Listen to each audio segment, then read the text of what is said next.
যে আমরা অনেকেই কি করি, আমাদের যে টাকা সেগুলো এফডি করে হচ্ছে রাখি। তো এফডিটা মোটামুটি ভালো, কিন্তু কথা হচ্ছে এফডিতে অনেক সময় কি হয় 5 বছর বা 3 বছরের জন্য টাকাটা পুরোপুরি ফিক্স থাকে। যদিও এখন ব্যাংকে একটা এফডি আছে, যেটা অবশ্যই এফডি করার আগে আমাদের জানা দরকার, ব্যাংকে গিয়ে কথা বলে।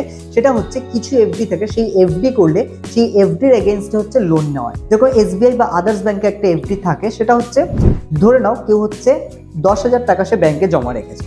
সেক্ষেত্রে সে যদি কখনো লোন করতে চায়, তাহলে ওই 10,000-এর এগেইনস্টে তাকে হচ্ছে 9,000 টাকা লোন দেবে ব্যাংক, এবং সে সেটা যে কোনো সময় হচ্ছে নিতে পারে। যদি ব্যাংক থেকে 10,000 টাকায় সেখানে 7% হারে হচ্ছে সুদ দিত, এখানে এই যে 9,000 টাকা তার টাকা থেকেই তাকে দিল, তার জন্য ব্যাংক কি করবে, তার থেকে 1% এক্সট্রা ইন্টারেস্ট চার্জ করবে।